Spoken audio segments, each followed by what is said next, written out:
కడప నుంచి పోటీ చేయబోతున్నారు. అవినాష్ రెడ్డి గారి గారితో రాజీనామా చేయించి పులివెందుల నుంచి భారతి గారటి. ఎలా చూడాలి ఈ వార్తని?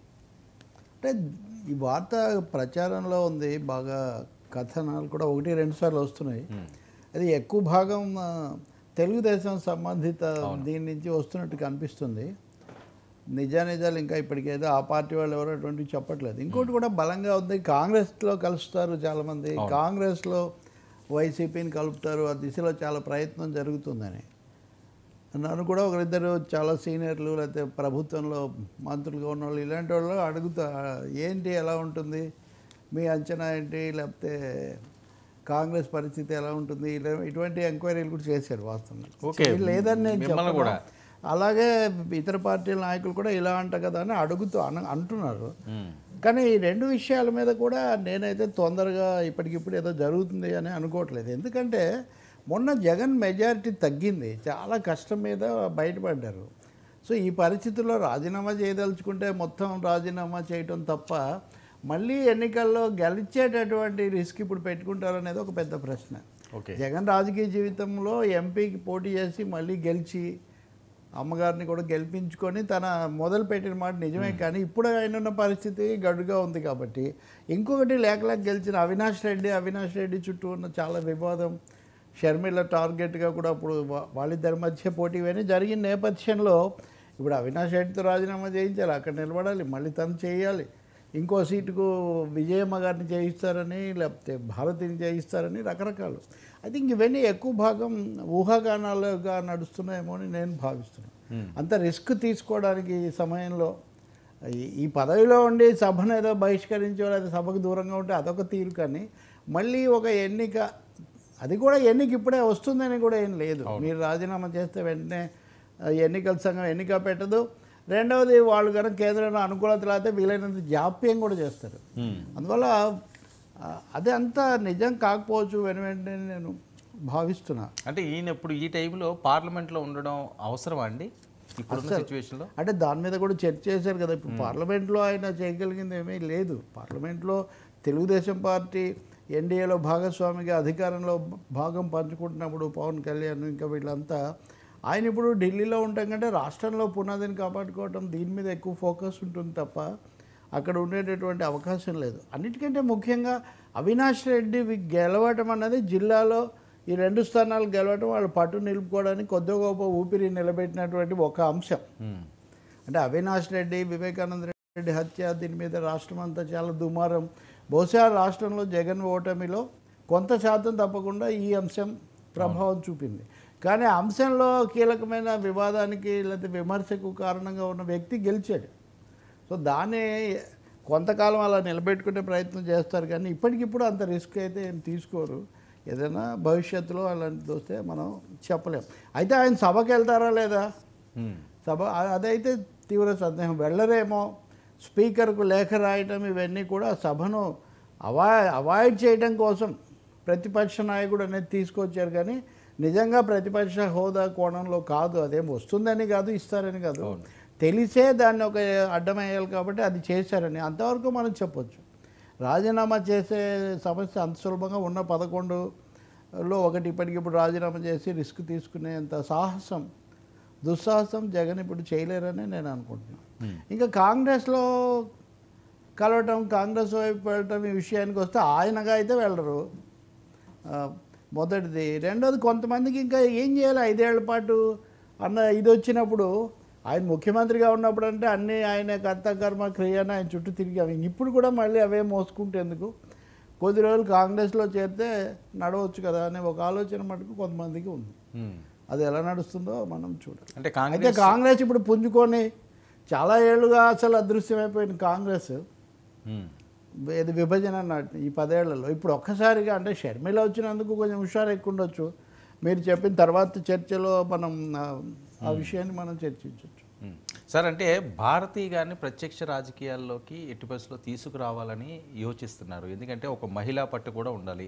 విజయమ్మ గారు లేరు, షర్మిల గారు లేరు. సో అక్కడి నుంచి ఎవరో ఒకరు ఆ మహిళా సెంటిమెంట్ మీద భారతీ గారిని కూడా తీసుకొస్తే బాగుంటుందని ఎక్కువగా యోచిస్తున్నారు అన్నట్లుగా ఆవిడ కూడా చాలా యాక్టివ్ పార్ట్ పోషిస్తుంటారు. తెర వెనుక పాత్ర పోషిస్తుండొచ్చు, అదంతా నిజమే. కానీ భారతీయుని మీద చుట్టూ రాజకీయ చర్చ జరపటము విమర్శలు అన్నది ఎక్కువగా సోషల్ మీడియాలో జరిగినటువంటి ఒక పని, విమర్శకులు ఎక్కువగా చేసిన పని. ఆమె అయితే ఇప్పటివరకు కూడా తెర వెనుక కానీ సాక్షికి కూడా ఆమె చైర్మన్, తెలియకుండా అక్కడేమీ జరగదు. కానీ అదే సమయంలో ఈ వాళ్ళు మహిళలను అన్నారు కాబట్టి వీళ్ళు కూడా అటువైపు వెళ్ళటం, ఇది చాలా రోజులు నడిచింది కథ. ఇప్పుడు అయిపోయిన తర్వాత కూడా ఆ అంశం చుట్టూ ఎక్కువగా భారతికి అంత ఫోకస్ ఇప్పుడు ఇచ్చే పరిస్థితి ఏం లేదు. జగన్ ఏం చేయాలి అన్నది లేకపోతే ఇప్పుడు భారతిని తీసుకొని వస్తే ఆమె ఏదో పార్టీని బతికిచ్చేస్తారు అనుకునేంత అమాయకులు ఎవరు రాజకీయాల్లో ఉండరు. అది నిజమే. అది ఈయనే నా అక్క చెల్లెళ్ళు నా అవాతాతలు ఇదే ఫిలాసఫీ ఉంది కదా. అబ్బాయి ఇవన్నీ కూడా ఒక థియరీ రూపొందించి దాని నుంచి తెచ్చిన కథలండి ఇవన్నీ నా ఉద్దేశంలో. ఇప్పుడున్న ఎదురుగాలిలో రివర్స్ గేమ్లో ఇప్పుడు ఇంత రిస్కులు తీసుకునేంత సాహసం ఆయన చేసే పరిస్థితి లేదు. పైగా ఆమె ఏదైనా మాట్లాడి రాజకీయ పాత్ర భర్త కోసం పులివెందుల్లో ప్రచారం చేయడం, లేకపోతే వీళ్ళు చెప్పే తాడేపల్లి ప్యాలెస్లో రాజకీయాలు చేయటం మినహాయిస్తే ఇప్పటివరకు ఆమె బయట పాత్ర ఏమీ పెద్దగా లేదు. కానీ నిజం చెప్పాలంటే ఆమెను టార్గెట్ చేస్తున్నారు, మీరు ఎవరు కాపాడడం లేదని ఒకసారి మీకు గుర్తుంటే మంత్రుల మీద జగన్ చాలా తీవ్రంగా ఆగ్రహించారని వార్త వచ్చింది. అప్పుడు వచ్చిన వార్త ఇదే, అంటే భారతిని టార్గెట్ చేస్తుంటే మీరు ఎవరు ఏమీ చేయడం లేదు. నిజానికి వాళ్ళు కూడా చంద్రబాబు కుటుంబాన్ని టార్గెట్ చేసి నిజానికి ఎక్కువ సమస్య అప్పటికే తెచ్చున్నారు. కాబట్టి ఈ రాజకీయాలు మన మహిళలను గౌరవంగా చైతన్యవంతంగా చేస్తే చాలా మంచిది. కానీ ఈ రాజకీయ వివాదం చర్చ చుట్టూ తిప్పడం వల్ల పెద్ద ఉపయోగం ఏం లేదు. షర్మిల అయినా, సునీత అయినా, లేదా భారతి అయినా, భారతి అయితే వాళ్ళ మేరకు కూడా ప్రత్యక్షంగా రాజకీయాల్లోకి రాలేదు కదా. కాబట్టి భర్తకు తోడుగా ఉండొచ్చు, అది అందులో ఏం సమస్య లేదు. కానీ ఆమె ఇప్పుడు వచ్చి ఏదో పోటీ చేసి రాజీనామాలు చేసేటంత రాజకీయ సాహసం చెయ్యలేరండి. ఇప్పుడు ప్రధానమైన విషయం అది. రిస్క్ అంటున్నాను కదా, సీరియస్ రిస్క్ అది. ఉన్నవి కొన్ని రోజులైనా కాపాడుకోవాలి, కొంచెం వాతావరణం మారాలి అని చూస్తారు. కానీ తామే రాజీనామా చేసి రాజీనామాలు చేస్తారు. ఉదాహరణ కరుణానిధి చేశాడు, ఎందుకు ఇద్దరే గెలిస్తే ఆయన నేను సభకు పోలేనని రాజీనామా చేశాడు. అవును, అట్లాంటివి జరుగుతాయేమో కానీ ఇట్లా జరిగే అవకాశం తక్కువ. ఇంకా విజయమ్మ పేరు మీరు కొన్ని సైట్స్లో అది కూడా చూడవచ్చు. ఆమె ఇప్పుడు అటు కూతురు ఇటు కొడుకు మధ్యలో తల్లిగా ఏదో నడిపిస్తున్నారు. ఇప్పుడు ఆమె మళ్ళీ పోటీ చేసి ఎన్నికల్లో అంత పరిస్థితి ఎక్కడి నుంచి వస్తుంది చెప్పండి. మరొక అంశం సార్, ఇక్కడ షర్మిల గారు కాంగ్రెస్ పగ్గాలు చేపట్టున్నారు. ఒకవేళ వీళ్ళు ఊహించినట్లుగా 5 సంవత్సరాలు సరే ఒక స్టెప్ వేద్దామని ఆలోచన జరిగితే వాళ్ళిద్దరూ అక్కడ ఇమిడే పరిస్థితి ఉంటుందా? ఆయన విభేదించే కదా ఇప్పుడు బయటకు వచ్చింది. అందుకనేనండి అది అంత ఆచరణ సాధ్యం కాదంటున్నావు. చాలా బలంగా ఇప్పటికి కూడా బీజేపీని జగన్మోహన్ రెడ్డి బలపరుస్తున్నారు. చంద్రబాబు నాయుడు ఎన్డీఏలో భాగస్వామిగా ఉండి ప్రభుత్వంలో ఉండి ఆయన బలపరచడం ఏం కాదు, తోడుగానే ఉన్నారు ఆయనకి భాగస్వామిగా. జగన్ లేదా వైసీపీ విషయానికి వస్తే వాళ్ళు ఇప్పటికి కూడా పూర్తిగా బీజేపీని బలపరుస్తున్నారు. మీకు గుర్తుంటే కనుక లోక్సభ పార్లమెంట్ సమావేశాల్లో బీజేపీ ఏమాత్రం ఇష్టపడని హిందుత్వ సమస్యలు వీటన్నిటిని రాహుల్ గాంధీ చాలా ఎఫెక్టివ్గా బలంగా సవాల్ చేశారు. ఆ తర్వాత టీఎంసీ సభ్యురాలు మహువా మైత్రా కూడా చాలా విమర్శలు చేశారు. ఇవన్నీ అయిన సమయంలో ఎన్డీఏ భాగస్వాములు ఎవ్వరూ బీజేపీని బలపరుస్తూ పెద్దగా మాట్లాడలేదు. మీరు చూస్తే సభలో బీజేపీ నాయకులే లేచి మోదీకి లేకపోతే హిందుత్వకు మద్దతుగా మాట్లాడారు. కానీ ఎన్డీఏ ప్రధాన భాగస్వాములుగాను తెలుగుదేశము, జేడీయూ లేకపోతే చిరాగ్ పాల్ ఇట్లాంటి వాళ్ళు తక్కువ మాట్లాడారు. కానీ రాజ్యసభలో వైసీపీ మాట్లాడింది. వైసీపీ సభ్యురాలు ఆమె ఇంకొక ఆమె తనుజ ఐ థింక్ సంబడి, వాళ్ళు కూడా కొంచెం మోదీ ప్రభుత్వానికి అనుకూలంగా మాట్లాడి మేము మీతో ఉన్నామనే ఒక ప్రయత్నం అక్కడ చూపించుకునే ప్రయత్నం చేశారు. కాబట్టి బీజేపీని ఇంతగా బలపరుస్తూ ఈ సమయంలో కూడా రాజ్యసభలో మేము మద్దతు విషయాల వారీగా ఇస్తామని చెప్తున్న ఆ పార్టీ కాంగ్రెస్తో కలవడం ఎలా సంభవం? ఇంకొక విషయం కూడా మీరు అంటే ఒక టాపిక్ మనం ముందుకు వెళ్దాం. ఈరోజు రాజశేఖర రెడ్డి జయంతి దాని గురించి మాట్లాడదాం. ఆ సందర్భంగా బహుశా షర్మిల సాధించిన ఒక అంశం ఏదైనా ఉంటే సోనియా గాంధీ ఈ 75వ జయంతి అని ఆయనకు ట్రిబ్యూట్స్ పే చేస్తూ ప్రత్యేకమైన సంతకంతో ఓ పెద్ద కార్డు ఆమె విడుదల చేశారు. అది షర్మిల గారు వాస్తవంగా ఇన్వైట్ చేశారు నన్ను కూడా. నేను నిజానికి కుదరక నేను వెళ్ళలేదు. ఇదిగోండి సోనియా గాంధీ స్పెషల్ ట్రిబ్యూట్స్తో రాజశేఖర రెడ్డి లెజెండు ఇవన్నీ అని చెప్పి అంటే ఇవి ఒక 10 ఏళ్ల కిందకి వెళ్ళి మీరు ఒకసారి గుర్తు చేసుకోండి. సో వాళ్ళు కూడా వస్తారన్నారు, రాలేదు. రేవంత్ రెడ్డి అయితే వెళ్తున్నారు. సోనియా గాంధీ ఇందులో ఎలాంటి పదాలు వాడారంటే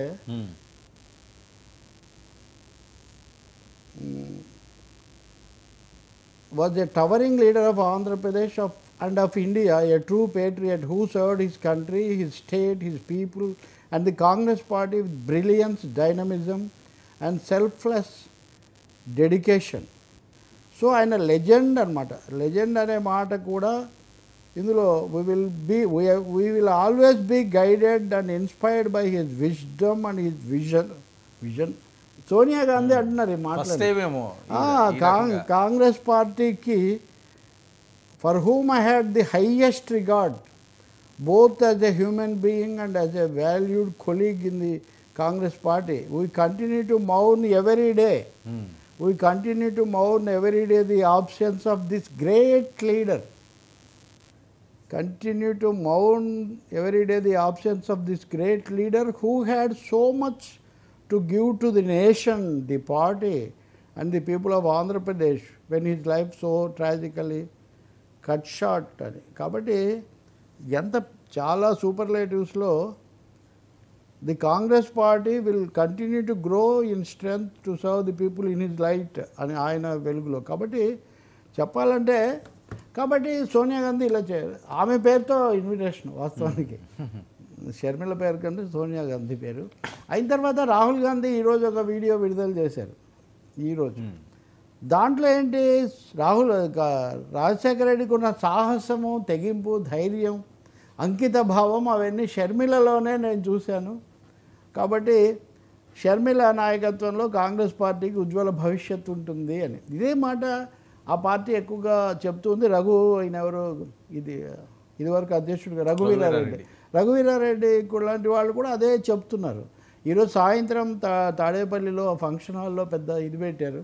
రేవంత్ రెడ్డి ఇంకా ఐ థింక్ ఇండియా కూటమిలో ఉన్న కమ్యూనిస్ట్ నాయకులు వీళ్ళందరూ కూడా అక్కడికి వెళ్తున్నారు. ఉభయ కమ్యూనిస్ట్ పార్టీలు ఇంకా రాజశేఖర రెడ్డి అభిమానులు. అందుకని ఒక పెద్ద ఇది జరుగుతుంది. ఆ పార్టీ ప్రయత్నం చేస్తుంది. ఆయన కాంగ్రెస్ చీఫ్ మినిస్టరే కదా. జగన్ బయటకు వచ్చి పోటీ చేసి వేరే వైఎస్ఆర్ ఆయన పేరుతో పెట్టి లేదా ఆయన పేరులో ఉన్న అక్షరాలతో పెట్టి విజయం సాధించారు. కానీ అందువల్ల అది జరుగుతుంది, ఆ పోటీ జరుగుతుంది తప్పకుండా. సార్ ఇప్పుడు ఓకే ఇంత జరుగుతుంది కాబట్టి అందరూ క్లెయిమ్ చేస్తుంటారు, జగన్మోహన్ రెడ్డి గారు అవనండి ఈయన అవనండి. ఇక్కడ న్యాచురల్గా అండి after all siblings why first bonds rule the world and second bonds challenges అని ఒక పుస్తకమే ఉంటుంది. అంటే మొదట పుట్టిన వాళ్ళు లీడర్లు అవుతారు, తర్వాత వాళ్ళు సవాల్ చేస్తారని చాలా చోట్ల చాలా కుటుంబాల్లో మనం ఇది గమనిస్తాము. రాజశేఖర్ రెడ్డి తర్వాత జగన్ తర్వాత ఇప్పుడు షర్మిల వాళ్ళ మధ్య జరగవచ్చు. ఇప్పుడు ఇడుపులపాయలో ముందు ఆమె వచ్చి వెళ్ళారు, తర్వాత ఈయన వచ్చారు, 2 చోట్ల విజయం ఉన్నారు. ఇందులో ఫ్యామిలీ డ్రామా, ఫ్యామిలీ సెంటిమెంట్ చాలా ఉంటుంది. దాంతోపాటు రైవలరీ కూడా ఉంటుంది. అది కడపలోనే జరిగింది కదా హైయెస్ట్ రైవలరీ. కాబట్టి ఇంకో కొత్త ట్విస్ట్ అనమాట ఏపీ రాజకీయాల్లో. ఈ వైఎస్ కమ్ కాంగ్రెస్ వారు కూడా ఒకటి ఇక మీదట అది జరుగుతుంది. ఇంకా అందులో ఏం ఇది లేదు.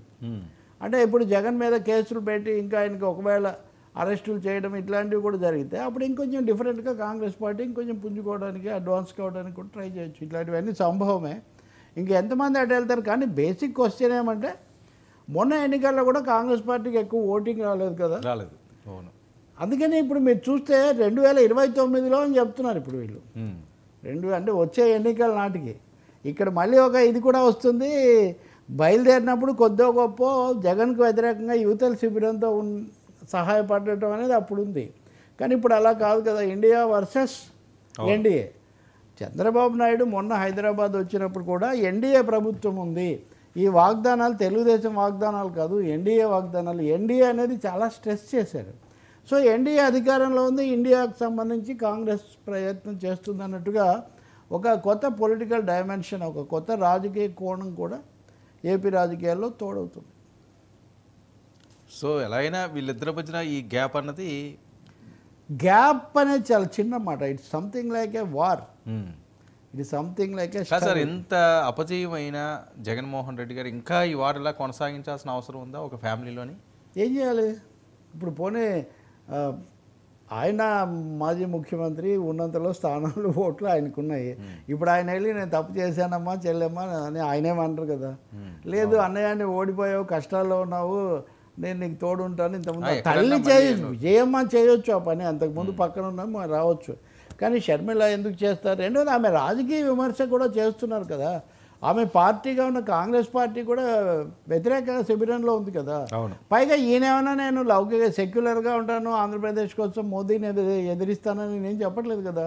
మీరు మోడీనే కీర్తిస్తున్నప్పుడు కాంగ్రెస్తో ఉన్న షర్మిల ఎందుకు మీ దగ్గరికి వస్తారు? అంటే కేసుల భయంతో బీజేపీ తోటి ఈయన వెళ్తున్నారు, వాళ్ళకి ఎక్కువ ప్రయారిటీ ఇస్తున్నారు అనుకోవచ్చా జగన్మోహన్ రెడ్డి గారు? ఎందుకంటే పొత్తులో భాగంగా మీరు తెలుగుదేశం పార్టీ ఉంటే ఈయన వాళ్ళకి సపోర్ట్ ఇవ్వడం ఏంటంటే ఇక్కడ ఇంత రైవల్గా ఉన్న పార్టీకి అంటే నాకు తెలుగుదేశం పార్టీ తోటి ఇక్కడ నువ్వా నేనా అన్నట్లుగా ఉంటుంది. వీళ్ళిద్దరి మధ్యనే ఇంకెప్పుడు వారు ఉంటుంది.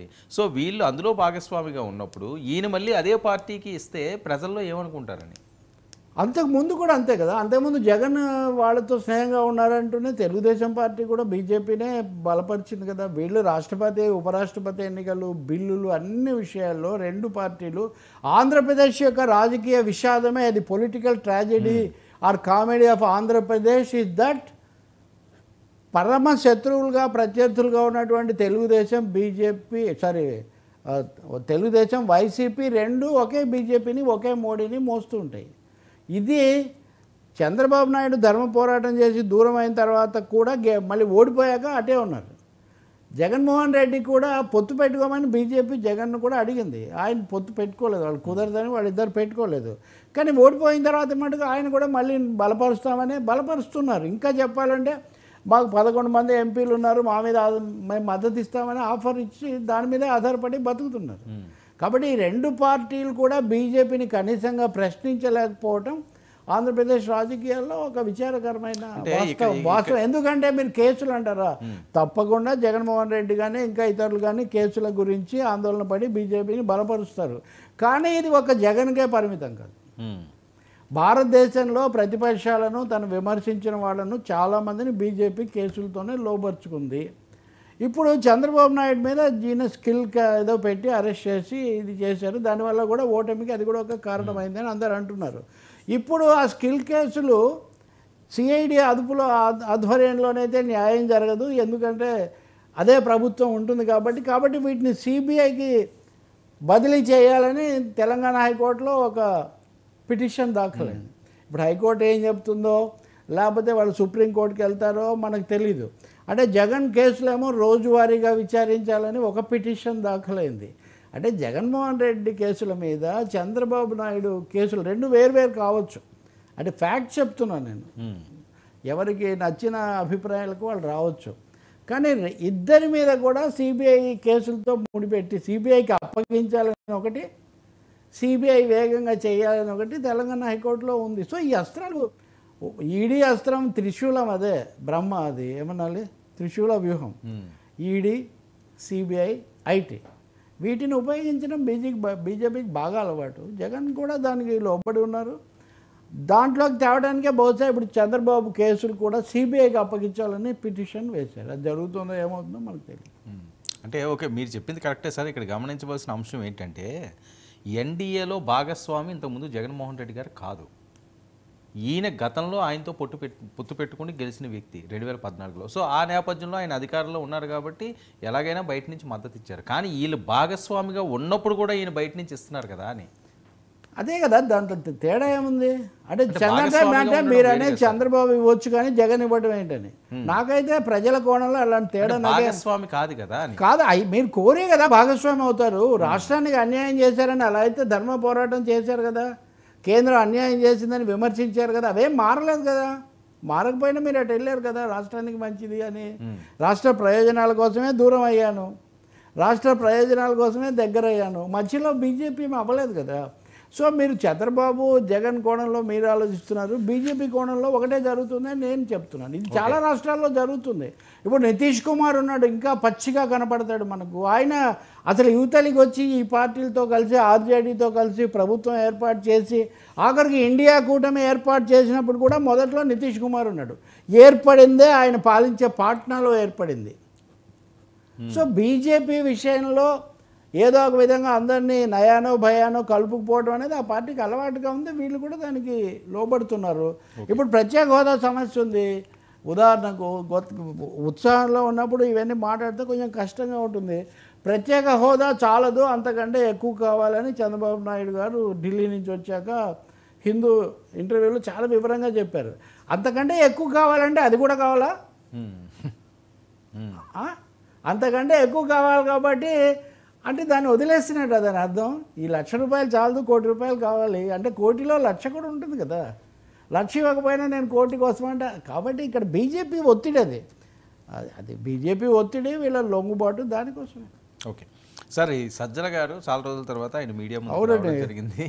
వచ్చి 5 ఏళ్లలో ఎంతో చేసాం, మంచి జరిగితేనే ఓటు వేయాలని అడిగాం, కానీ మనకి పాజిటివ్గా రిజల్ట్ రాలేదు. ఏంటి ఇది మంచి జరిగితేనే కానీ ఓటు వేయాలనడం ఏంటి? అంటే వీళ్ళు మంచి చేశారు, ప్రజలు దాన్ని మర్చిపోయారు అనా? అంతే కదా. మేము అంటే వాళ్ళకి చాలేదు, మేము గెలవలేకపోయాము, మాకంటే ఎక్కువ చేస్తామన్నారు, ఎక్కువ వాగ్దానాలు ఇచ్చారు. ఇప్పుడు వాళ్ళ థీరీ అదే కదా. మేము పథకాలు ఇవన్నీ చెప్పి మెయిల్ చేసాము, మాకంటే ఎక్కువ ఇస్తామన్నారు కాబట్టి ఒక 10% మంది అటు మొగ్గారు. జగన్ మొన్న పులివెందులో చెప్పింది కూడా అదే. పథకాలు 10%, 40% వీటి చుట్టే వాళ్ళు తిరుగుతున్నారు. మాకంటే ఎక్కువ పథకాలు ఇస్తారు కాబట్టి అటు పోయారు. సజ్జలు ఇంకో మాట కూడా అన్నారు. ఏమని అంటే దీనికి సంబంధించి మీరే రాష్ట్ర ఆర్థిక పరిస్థితి అత్యంత అధ్వానంగా ఉంది, చాలా హీనంగా ఉందంటూ, మరి మీరే అంతకంటే ఎక్కువ పథకాలు ఇస్తామని ఎలా వాగ్దానం చేయగలరు, ఎలా ఇవ్వగలుగుతారు అని.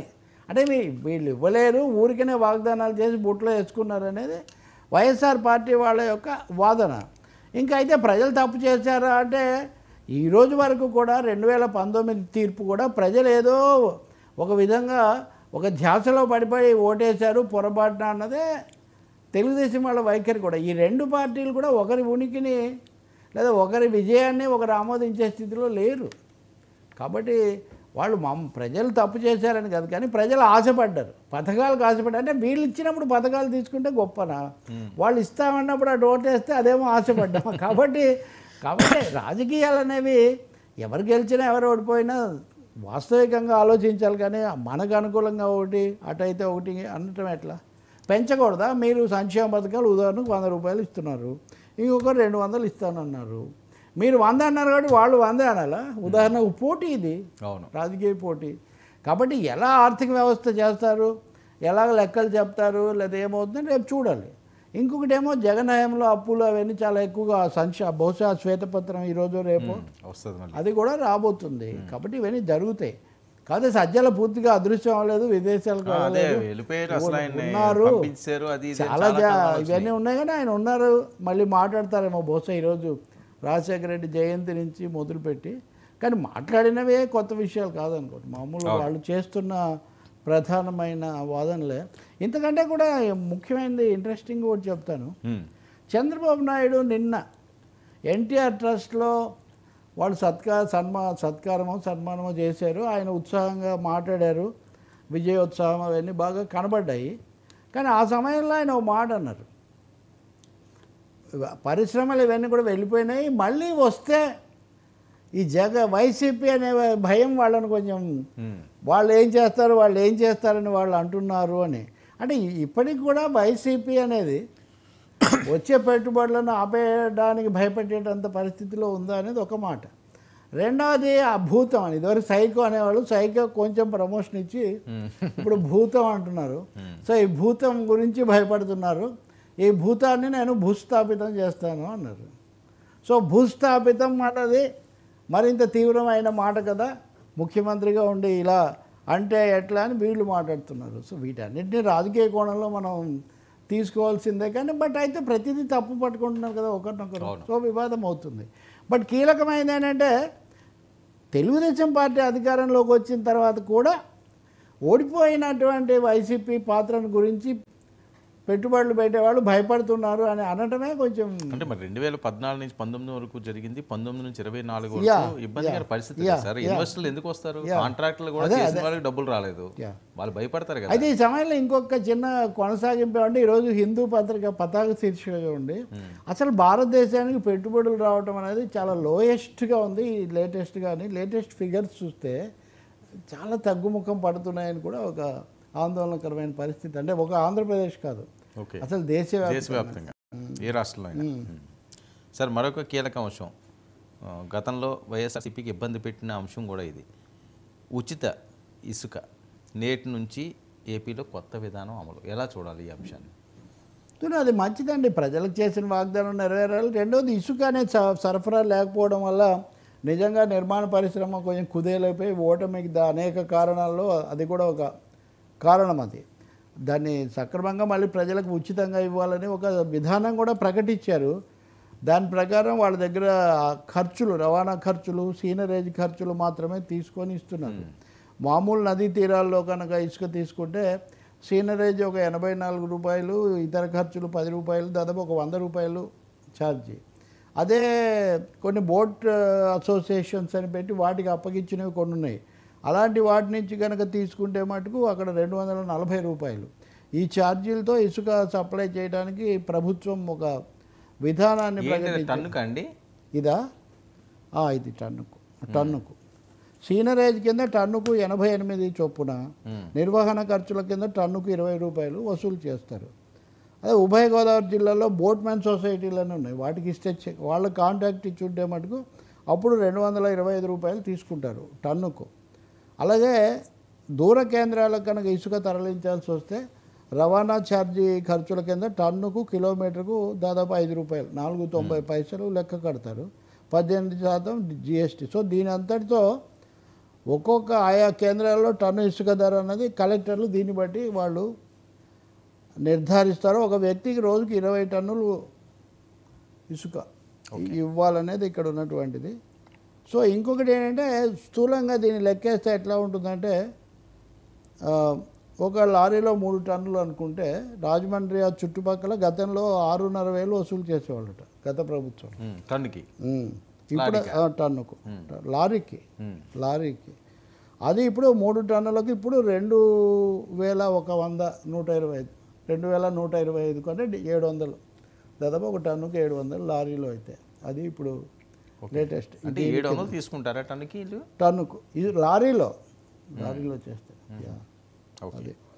అయితే ఆంధ్రప్రదేశ్కు ఇప్పుడు ఈ ఏడాది 3.20 కోట్ల టన్నులు కావాలి. ఈ సెప్టెంబర్ వరకు 88 లక్షల టన్నులు కావాలి. అక్కడ 45 లక్షల టన్నులు అందుబాటులో ఉంది. సో ఇసుక అనేది ఒక సమస్యగా ఉంది.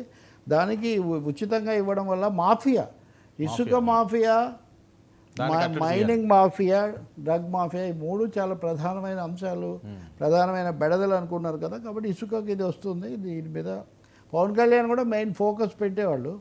ఆయన విశాఖ యాత్ర వీటన్నిటికంటే ముందు మొదటి సభ పెట్టింది కూడా ఇసుక మీదే. కాబట్టి ఇది కూడా ఒక ముఖ్యమైన ప్రతి ఒక్కరికి అది కావాలి. పైగా కన్స్ట్రక్షన్ ఇండస్ట్రీ పనులు, మేస్త్రీలు వాళ్ళ దగ్గర ఉన్న ముఠాలు పనులు లేవు, విపరీతంగా ఉంటాయి. కాబట్టి అది జరుగుతుంది ఇప్పుడు. అయితే ఇప్పుడు మామూలు ప్రజలకు కూడా అందుబాటులో ఉండేట్టు కూడా చూసుకోవాల్సిన అవసరం ఉంటుంది. అయితే స్పీకర్ అయ్యన్న పాత్రుడు ఒక కామెంట్ చేశారు, ఇప్పుడు అంతా చాలా తవ్వుకుపోయారు, చాలా మాఫియా, దాన్ని ఎస్టాబ్లిష్ చేయకుండా మీరు కొత్త ఉన్నట్టు పనిచేయడం మొదలు పెడితే ఎట్లా కుదురుతుంది, గతంలో జరిగింది ఏదో దాన్ని కూడా మీరు ఎస్టాబ్లిష్ చేయాలి అని కూడా ఆయన ఒక సీనియర్ కదా ఒక అధికారులకు చెప్తున్నారు. సార్ మరొక కీలకమైన అంశం, ఉప ముఖ్యమంత్రి గారు తన క్యాడర్కి వార్నింగ్, ఎవ్వరో హద్దు దాటి కానీ మాట్లాడితే కఠిన చర్యలు తప్పవు, అందులో ఎటువంటి మొహమాట లేదని. అది ఎమ్మెల్యే స్థాయి అవ్వచ్చు, లేకపోతే వేరే స్థాయి అవ్వచ్చు అన్నది. సో ఎవరైనా లీడర్ ఈ రకంగా చెప్పే పరిస్థితి ఉంటుందా జనరల్గా? అంటే తప్పకుండా పవన్ కళ్యాణ్కు సంబంధించి అభిమానులు అదే ఒక విధంగా ఉత్సాహమైనదే ఉత్పాదమైనదే అన్నట్టుగా వాళ్ళు ఎక్కడ వాళ్ళ సోషల్ మీడియాలో అక్కడ ఇక్కడ మాట్లాడటం లేకపోతే తొందరపడడం జరుగుతుందేమో అనేది ఆయన ఒక జాగ్రత్త తీసుకున్నారు. మీరు గమనిస్తే ఎన్నికల ప్రచార సమయంలో కూడా ఈ మైత్రి గురించి ఎవరు ఏమన్నా మాట్లాడితే నేను సహించనని ఒక హెచ్చరిక జారీ చేశారు. ఇప్పుడు కూడా మీరు పవన్ కళ్యాణ్ ఆయనకున్న గ్లామరు, ఆయన సెంటర్ ఆఫ్ అట్రాక్షన్గా ఉండటము, ఇవన్నీ తెలుగుదేశం పార్టీ సర్దుబాటు చేసుకొని ఒక సమతుల్యత బ్యాలెన్స్ చేయడానికి చాలా ప్రయత్నిస్తున్న ఒక పరిస్థితి. సో మేము ఇప్పుడు ఉదాహరణకు అక్కడెక్కడో వాళ్ళు పిఠాపురంలో మేము పిఠాపురం ఎమ్మెల్యే తాలూకు అని అదేదో ఊళ్ళో పెట్టుకుంటే అక్కడ పోలీసు వాడు వచ్చి బాబు ఎక్కడన్నా పెట్టుకోండి, ఇలా పెట్టుకుంటే మంచిది కాదని చెప్పాల్సి వచ్చింది. ఆయన ఆ రోజు ప్రసంగంలో అన్నమాట నిజమే క్యాజువల్గా. సో ఇందులో ఏది ఎంతవరకు అని లిటరల్గా తీసుకోవడం వల్ల వస్తున్న సమస్య ఒకటైతే, మనం ఇంత చేశాం కదా, మన వాళ్ళే గెలిచారు కదా, కాబట్టి మన మాట ఎక్కువగా ఉండాలి కదా అని భావించే వాళ్ళు కూడా కొంతమంది, అందులో యువత ఎక్కువ కదా ఆయనకు. అవును. కాబట్టి వాళ్ళకు కొంచెం జాగ్రత్త ఉండాలి అని భావించి ఆయన హెచ్చరిక చేస్తుంటారు. ప్రభుత్వానికి వ్యతిరేకంగా ఎవరు మాట్లాడినా కానీ కుదరదు. అంటే ప్రభుత్వం మనది, మన వాళ్ళు వచ్చింది కాబట్టి మన మాటే అనేది కాదు. ప్రభుత్వం మనది కాబట్టి కాపాడుకోవాల్సిన బాధ్యత కూడా మన మీద ఉంది. ఏదైనా మీరు చేస్తే కఠిన చర్యలు తప్పవని ఖచ్చితంగా హెచ్చరించారంటే రెండు అర్థమవుతాయి. ఒకటి, ఆయన సీరియస్గా తీసుకుంటున్నారు, ఆయన సీరియస్నెస్ తెలుస్తుంది. రెండోది, సమస్య కూడా సీరియస్గా ఉందని ఆయన భావించి ఉండాలి. మామూలుగా అయితే చెప్పరు కదా.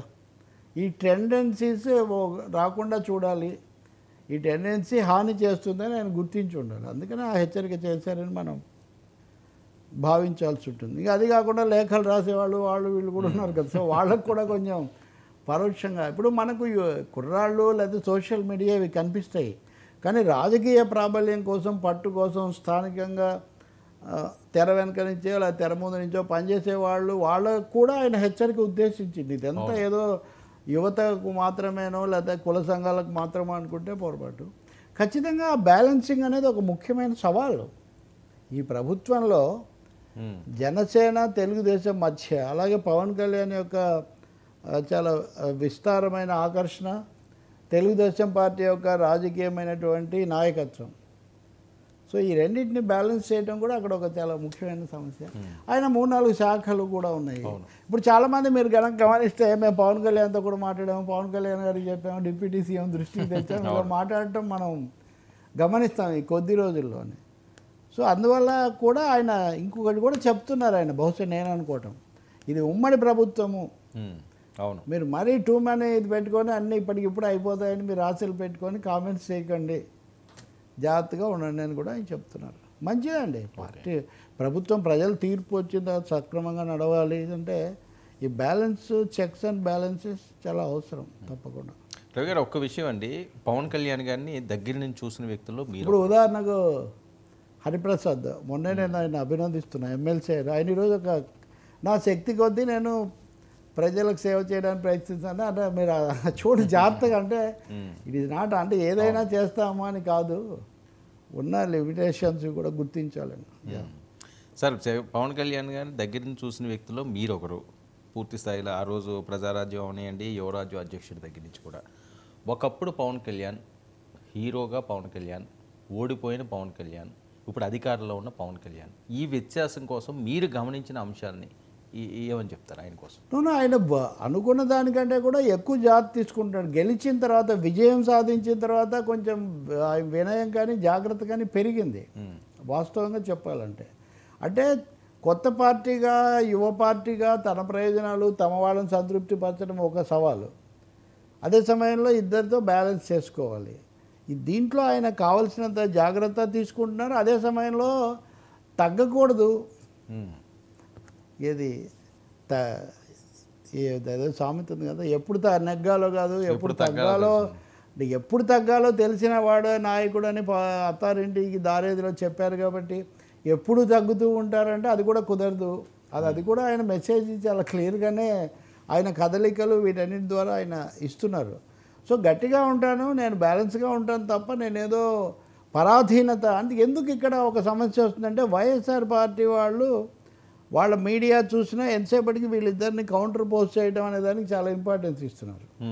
మూడోది, బీజేపీ మనకు చాలా తక్కువ వినిపిస్తుంది బీజేపీ గురించి రాష్ట్రంలో. ఈరోజు రాజమండ్రిలో వాళ్ళ కార్యవర్గ సమావేశం కూడా జరుగుతుంది. సో ఆంధ్రప్రదేశ్లో రాజకీయ వర్గాల్లో కాదు, సాధారణ ప్రజల్లో కూడా ఒక అభిప్రాయం ఏమొస్తుందంటే, బీజేపీ ప్రధానంగా పవన్ కళ్యాణ్ వెనక నుండి యాక్ట్ చేస్తుంది అనే ఒక అభిప్రాయం వస్తుంది.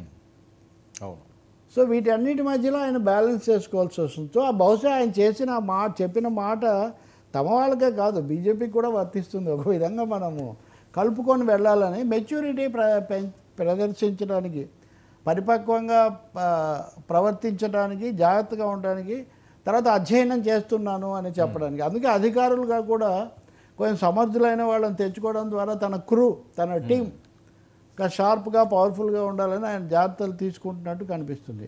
అంటే మీరు అడిగిన దానికి చెప్పాలంటే, ఆయన సీరియస్ పాలిటీషియన్స్, చాలా గంభీరమైన రాజకీయం చేస్తాను తప్ప నేను ఆషామాషిగా వెళ్ళను అనే ఒక మెసేజ్ ఇవ్వడానికి ఆయన ట్రై కానీ చేస్తాను. చాలా మంది ఊహించి ఉంటారు కదా ఈయన ఇలా ఉంటాడని. ఆయన ఊహించడండి, నేను మీకు మొదట్లో కూడా చెప్పాను కదా. బట్ ఆయనకు చాలా ఆలోచనలు, చాలా వ్యూహాలు, ఎలా నిలదొక్కుకోవాలి, ఇప్పుడు ఉన్నటువంటి భిన్న వర్గాలు, భిన్న కుల మత సంబంధాలు, భారతదేశంలో బీజేపీ, వీటన్నిటిలో తన పార్టీని, తన అనుయాయులను ఎలా మలుచుకోవాలన్న విషయంలో ఆయనకు చాలా ఆలోచన ఉంది.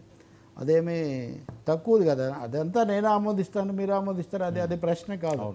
బీజేపీతో కలవటం మీద ఎవరి అభిప్రాయాలు వాళ్ళకు ఉండొచ్చు, విమర్శ కూడా ఉంది. కానీ ఆయన అయితే మటుకు వీటన్నిటి మధ్యలో జనసేన మీద పెట్టుకున్న ఆశలు నెరవేర్చడం, జనసేనను శక్తిగా పెంచుకోవటం, దాంట్లో తను కేవలం ఏదో అనుయాయుడిగానే కాకుండా ఒక సమగౌరవం కలిగిన నాయకుడిగా రూపొందటం, కమాండింగ్ రెస్పెక్ట్ అండ్ అంటారు చూడండి ఒక విధంగా, అదే ఆయన లక్ష్యంలాగా కనిపిస్తుంది. కొన్ని పనులన్నా చేసి చూపించాలి అనేది కూడా. ఇప్పుడు ఇసుక ఇవన్నీ మరి గట్టిగా వాటి మీద మాట్లాడుతూ వచ్చారు కదా. దాదాపు ఆయన సభలన్నింటిలో కూడా ఈ 3-4గా మాట్లాడేవాళ్ళు. కౌలు రైతులు, ఇసుక, ఇట్లాంటి మిస్సింగ్ కూడా పురోగతి కనిపిస్తున్నది. ఎన్విరాన్మెంట్, మహిళలు, సరే అదొక కేసు అనుకోండి. ఆ కేసు వివరాల తర్వాత వచ్చాయి, మీరు చూడొచ్చు. ఆ అంశంలో హోమ్ మినిస్టర్ ఏం చేస్తారో మనం తర్వాత చూడాలి. సో పవన్ కళ్యాణ్ తప్పకుండా is turning to be A serious politician, ఒక రాజకీయవేత్తగా. రెండోది ఇప్పుడు ఉదాహరణకు నిన్న ఇండియన్ సభలో ఏదో సభలో మాట్లాడుతున్న సూర్య అనుకుంటా speaker, AP deputy chief minister నాకు తెలుసు అని అక్కడ చెప్తున్నాను. సో సినిమా ప్రపంచంలో కూడా దాని రిఫ్లెక్షన్స్ మనకు కనిపిస్తాయి. వీటిని సాటిస్ఫై చేస్తూ పొలిటికల్ మెసేజ్ ఇవ్వాలి. అది ఆయన రైట్ మెసేజ్ ఇవ్వడం, మెసేజ్ డెలివరీ రెండింటికి ఇంపార్టెన్స్ ఇస్తున్నాడు. నేను ఒక ముక్కలో చెప్పాలంటే, అంటే ఆయన ఇప్పుడు మలుచుకున్నాడు అనుకోవచ్చండి. మొదటి నుంచి కూడా ఈ భావజాలాలు ఉన్నాయి. మీరు మాట్లాడినప్పుడు మీతో ఆయన మాట్లాడే ఇది టూ ఓల్డ్, చాలా రోజులైంది. దాని గురించి దాని ఆధారమే అదొక్కటే అని నేను చెప్పను. కానీ ఆయన తప్పకుండా బిజినెస్ అని, నేను ఆషామాషి కాదు, నేను సీరియస్ పాలిటీషియన్ అది చెప్పడానికి ఆయన ప్రయత్నిస్తున్నారు. రెండోది అవసరం కూడా పెరుగుతుంది ఆయన. ఇప్పుడు చంద్రబాబు నాయుడు ఒక విధమైన ఆయన అనుభవం, ఆయన ఇవన్నీ ఒకవైపు నుంచి వస్తాయి. కానీ రెండో వైపు నుంచి తన ఉప ముఖ్యమంత్రి దాదాపు ఫోటో పెట్టి, లేదా ఆయన కలవటమే కీలకం, ఇవన్నీ వస్తున్నప్పుడు పోస్ట్ ఎలక్షన్, పోస్ట్ విక్టరీలో తన బాధ్యత ఎలా నెరవేర్చాలి. కాబట్టి